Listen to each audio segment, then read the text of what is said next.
목요일 새벽에 오신 우리 성도님들을 환영하고 축복합니다. 우리 서로 인사하시겠습니다. 할렐루야.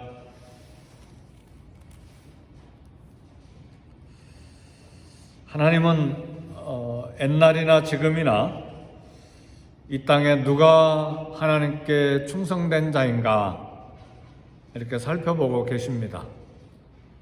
미래에도 하나님의 눈은 여전히 하나님께 충성되고 신실한 자를 살펴서 하나님과 함께 살고 또 하나님을 수종들게 하십니다. 그래서 시편 101편 6절에 보면 아주 유명한 성경 구절인데, 내 눈이 이 땅에 충성된 자를 살펴 나와 함께 거하게 하리니 온전한 길에 행하는 자가 나를 수종들리라.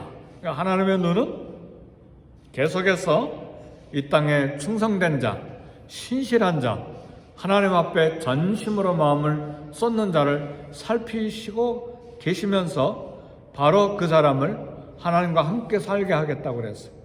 나와 함께 거하게 하려니 그 온전한 길에, 그러니까 충성된 자, 신실한 자가 온전한 자를 말이죠. 온전한 길에 행하는 자가 나를 수종들리라, 나를 섬기리라.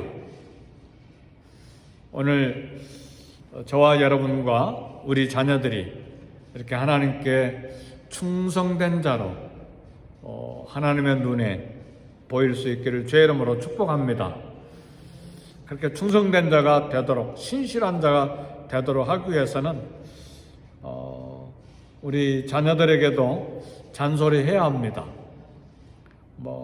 막 매일 해버리면 귀찮아서 힘들어하니까 때를 따라서 적당하게 지혜롭게 기도 생활, 말씀 생활, 헌금 생활, 11조도 잘하는지 점검해야 돼요. 11조 잘하는지. 다 복받는 일이니까 헌금 생활 잘 해라 그러면 그 자녀들 귀찮게 하는 것이 아니라 복받는 방법이니까요. 충성된, 신실하고. 그래서 결국 하나님의 복이 어떻게 임해요? 나와 함께 거하게 하리니, 살게 하리니 온전한 길에 행하는 자가 나를 수종들리라. 하나님을 섬길 수 있는 가족, 가문, 그 생애가 되게 해주시겠다 그 말입니다. 그렇게 해서 하나님은 그를 통해서 하나님을 섬기게 하시고 또 하나님의 사역을 맡기시고 그 집에도, 오늘 본문에 보니까 그 집에도 복을 주시겠다고 그랬어요. 할렐루야. 그러니까 하나님 말씀을 보면 이 복받는 방법들이 다 나와 있어요. 자녀들이 잘 되는 방법들이 다 나와 있어요. 내 머리, 내 생각, 내 방법대로 하지 말고 하나님 앞에 어찌하든지 신실하게 하나님의 집, 또 하나님의 교회, 또 하나님의 직분 받은 자로서 하나님 앞에서 살도록 목표를 거기에다 둬야 돼요. 그러면 하나님이, 복은 누가 주신다고요? 복은 내가 만드는 것이 아니라 하나님이 만드시는 거예요. 하나님이 하늘에서 쏟아 부어주시는 것이죠. 우리는 정반대로 하잖아요. 내가 정치하고 내가 열심히 하고 그럼 복이 내게 임하리라. 아니요. 성경은 그렇게 말하지 않아요. 성경은 복은 하나님이 주시는 것이다. 그 복 받는 길을 성경에서 이야기하는데, 오늘 엘리 제사장 가문과 사무엘 제사장 가문을 비교하면서 오늘 우리 모두 가정, 우리 자녀들 하나님 앞에 충성된 가족 돼서 하나님을 섬기고 또 하나님이 준비하신 복을 받는 그런 말씀을 함께 나눌 수 있기를 원합니다. 오늘 사무엘상 2장의 말씀 보니까 특별히 이름 없는 한 선지자가 이제 엘리 제사장 가문에 대한 두려운 심판을 예언합니다. 27절에 보니까 사무엘의 사람이, 하나님의 사람이 엘리에게 와서 그에게 이르되, 그러니까 하나님의 사람이니까 선지자인데 이름이 기록되어 있지 않아요. 그러니까 엘리 제사장이 있고 이제 사무엘이 있는데 누군가 하나님의 선지자가 있었어요. 그 무명의 한 선지자가 엘리 제사장 가문에 대해서 두려운 심판을 이야기합니다. 오늘 말씀 보니까 이 선지자를 통해서 하신 말씀은 하나님은 옛날에 아론을 대제사장으로 삼고 아론의 후손을 제사장 가문으로 세워주셨어요. 그래서 그 아론 계통의 제사장들에게 풍성한 은혜를 주셔서 하나님 제사장 가문이 되게 하시고 하나님을 섬기는 놀라운 특권을 허락해 주셨습니다. 그러나 오늘 본문에 보니까 엘리 제사장은 아들들을 하나님보다 더 중히 여겼다고 그랬어요. 2장 29절에 뭐라고 이야기합니까? 29절 너희는 어찌하여 내가 내 처소에서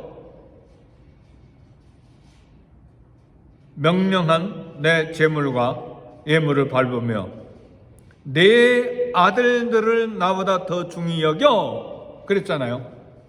하나님보다 자식들을 더 중히 여겼다는 말이에요. 오늘 우리 기도할 때도 하나님의 이름을 위하여 하나님의 영광을 위하여 자녀들이 잘 되게 해주세요. 그렇게 기도해야지 내 아들 내 딸 잘 되게 해주세요. 그게 목표가 되어버리면 안 돼요. 그러면 엘리 제사장 짝이 나버려요. 우선순위 잘 정해야 돼요. 기도할 때도 어찌 나보다 내 아들들을 더 중히 여겨서 내 백성 이스라엘이 드리는 가장 좋은 것으로 네 자식들을 살찌게 했느냐? 이 얼마나 무서운 하나님의 판단입니까? 우리는 그렇게 되지 않기를 바라요. 똑바로 해라 자녀들이. 하나님 우선순위로 잘 섬겨야지.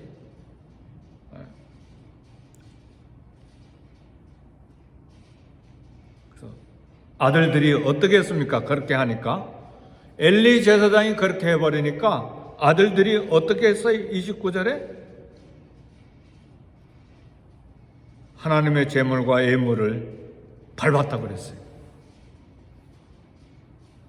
자식들을 하나님보다 더 중히 여겨버리니까 자식들이 배운 게 뭐예요? 예배를 밟아버렸다 그 말이에요. 제물, 하나님께 드리는 모든 제사 제도 그걸 발로 밟고 무시해버렸다 그 말이에요. 이 얼마나 비참한 일입니까? 하나님의 우선순위로 여기지 않으면 자식들이 그렇게 나가버려요. 누구한테 배우겠어요? 교회 와서 배우겠어요? 일주일에 한 번 설교 듣고 그것도 설교도 가끔 듣다가 안 듣다가 예배도 빠지기도 하고 그러는데 끊임없이 부모들이 살펴야 된다 그 말이에요. 주일학교만 맡겨놔서는 안 돼요. 큰 교회 가면 다 잘 배울 것인가? 아니에요. 거기도 일주일에 한 번밖에 못 만나요. 하루 종일 만나는 것이 아니라 몇십 분밖에 못 만나요. 거기다 맡겨요? 아니죠. 부모가 끊임없이 살펴줘야 된다 그 말이에요. 몇 년, 평생 사는 동안에 그렇게 해야 제대로 사는 것이죠. 엘리 제사장은 그렇게 하지 못했어요. 결과가 어떻게 됩니까? 오늘 한 이름 없는 선지자가 제사장직 내가 뺏어버리겠다. 그 두 아들은 한날에 죽을 것이다. 그리고 내 가문에 있는 사람은 늙은 자가 하나도 없을 것이다. 그 말은 젊을 때 다 죽을 것이다. 무서운 말씀이잖아요. 젊을 때 다 죽는다. 그리고 혹시 살아남아 있는 자는 생활이 궁핍할 것이다. 굶주릴 것이다. 그리고 제사장들에게 와가지고 직분 빼앗겼으니까 제발 은 한 조각, 떡 한 조각 얻을 수 있는 직장 하나 주세요. 그렇게 될 것이다. 그게 지금 오늘 본문에 있는 말씀이에요. 우리 하나님은 뭐라고 이야기하십니까? 30절에 보니까 나를 존중히 여기는 자를 내가 존중히 여기고 나를 멸시하는 자를 내가 경멸하리라. 그러니까 존중히 여긴다는 말은 무겁게 여긴다는 말이에요. 하나님을 무겁게 여기는 자를 내가 무겁게 여겨주고 나를 멸시하는 자를 내가 경멸하리라. 경멸하리라는 말은 가볍게 여기겠다, 무시하겠다 그 말이죠. 하나님은 35절에 말씀하십니다. 그래서 내가 이제는 엘리 제사장 가문 대신에 35절 우리 다 같이 한번 읽어봅시다. 시작. 내가 나를 위하여 충실한 제사장을 일으키리니 그 사람은 내 마음 내 뜻대로 행할 것이라.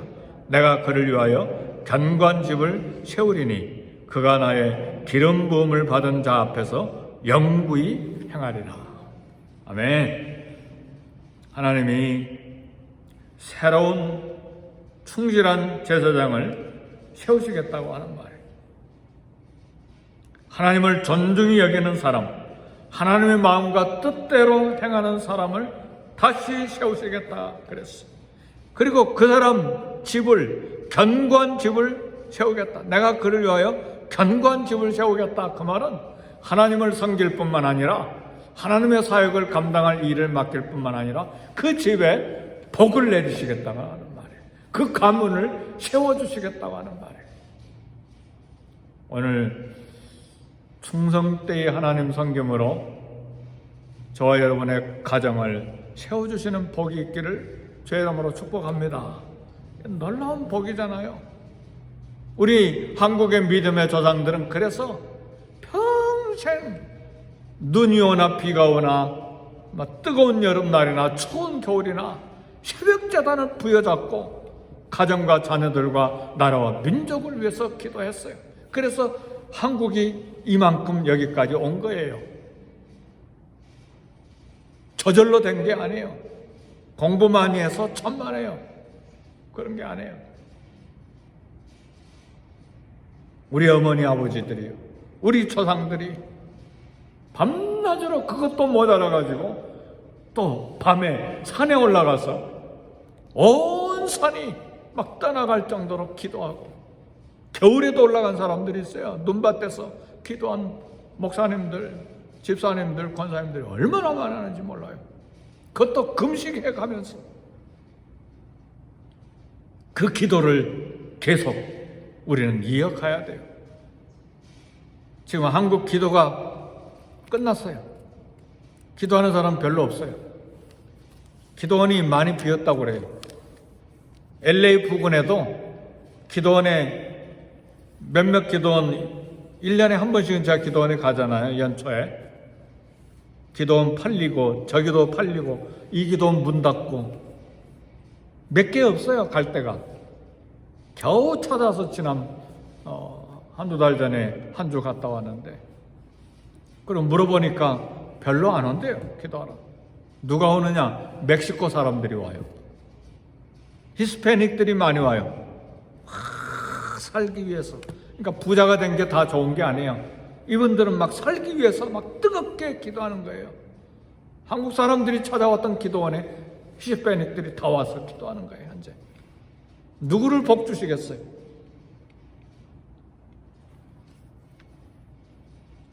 편안하게 잠자면 하나님이 다 알아서 해주시리라. 아니요, 성경은 그렇게 말하지 않아요. 많이 심는 자는 많이 거두고 적게 심는 자는 적게 거두는 거예요. 사람이 무엇으로 심든지 그대로 거두리라 그랬어요. 그리고 구하라 그랬어요. 나를 전심으로 찾고 찾는 자가 나를 만나리라. 네.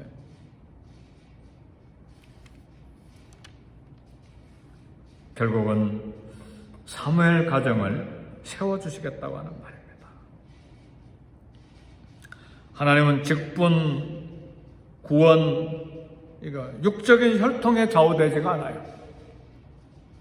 우리 부모가 이랬으니까 자식에게도 그대로 이 직분과 이 축복이 내려가겠지? 아니에요. 엘리 제사장 가문 그냥 끝내버리겠다고 그러시잖아요. 아론 제사장 가문 이제 끝났다. 내가 영원히 제사장 직분을 세워주겠다고 했는데 이제는 결단코 그리하지 아니할지라. 결단코 그렇게 하지 않겠다고 그러잖아요, 하나님. 그리고 전혀 다른 제사장 가문을 일으키시잖아요. 제사장 가문, 사무엘 가문은 레위지파가 아니에요. 사무엘상 1장 1절에 보니까 에브라임 산지 사람이에요. 에브라임 지파 사람이에요. 가문을 다 바꿔버리는 거예요. 그러니까 뭐 혈통 안 해요. 하나님 어떻게 신실하게 섬기느냐에 달려있어요. 하나님 마음과 하나님의 뜻대로 행하는 자에게 은혜를 베풀어 주신다. 역대하 16장 9절에 보니까 여호와의 눈은 온 땅을 감찰하사 전심으로 자기를 향하는 자에게 능력을 베푸시나니. 전심을 하나님께 두십니까? 어디에 우리의 전심을 두십니까? 한번 저울에다 달아보세요. 나의 전심이 어디에 있는가? 하나님께 있는가? 세상에 있는가? 취미 생활에 있는가? 아니면 내가 좋아하는 어떤 쾌락에 있는가? 어때요, 우리 마이클? 전심이 어디가 있어요? 하나님께 두셔야 돼요. 지금까지는 그렇게 하지 않았더라면 늦지 않았어요. 지금이라도 전심을 하나님께 두셔야 돼요. 그러면 우리 마이클 인생 하나님이 책임지세요. 아멘, 할렐루야. 정말 이건 하목사의 이야기가 아니라 하나님 말씀이에요. 역대하 16장 9절에 뭐라고 해요? 여호와의 눈은 온 땅을 감찰하사 전심으로 자기를 향하는 자를 위하여 능력을 베푸시나니. 이 미국 이민 생활에 살 능력을 주시고 하나님 섬길 은사와 재능을 주시고 그 가문을 세워주시는 거예요. 그래서 레위 지파를 바꿔버리고 에브라임 지파에서 사무엘을 세우시는 거예요.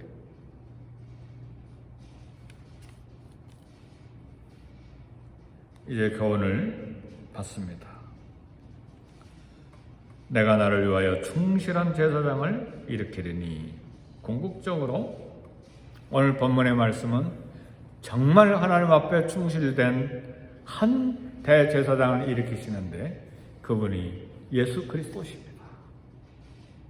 정말 하나님께 충성되고 신실한 예수 그리스도를 세우시겠다고 하는 예언적인 말씀이에요.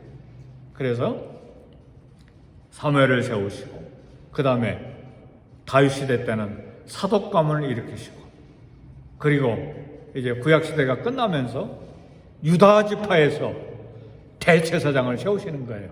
아멘, 할렐루야. 하나님이 레위 지파의 영원한 직분을 주신 것이 아니라 이제는 유다 지파에서 다윗의 뿌리 가운데서 대제사장 신실한 분을 세우신 거예요. 오늘 이 시대에 저와 여러분의 가정을 하나님이 뽑으시고 세워주시기를 주의 이름으로 축복합니다. 그러기 위해서는 우리도 충실되고 우리 자녀들에게도 그걸 가르쳐야지. 인간의 실패, 불충성, 범죄에도 불구하고 하나님의 구원의 역사를 위해서 유다 지파에서 예수 그리스도를 세우셨어요. 이것이 참 얼마나 우리에게 축복입니까? 인간 목회자, 인간 제사장은 실패했지만 우리 하나님 예수 그리스도를 통해서 구원의 역사를 성공하시는 것이죠. 그래서 이 은혜 앞에서 하나님 앞에 충성된 종이 되리라. 충성된 하나님의 신실한 하나님의 사람이 되리라 생각하시고 주님 전심으로 찾고 주님 사랑하고 감사하고 주님 앞에서 쓰임받는 저와 여러분 가정 되시기를 주의 이름으로 축복합니다. 다 같이 기도하겠습니다.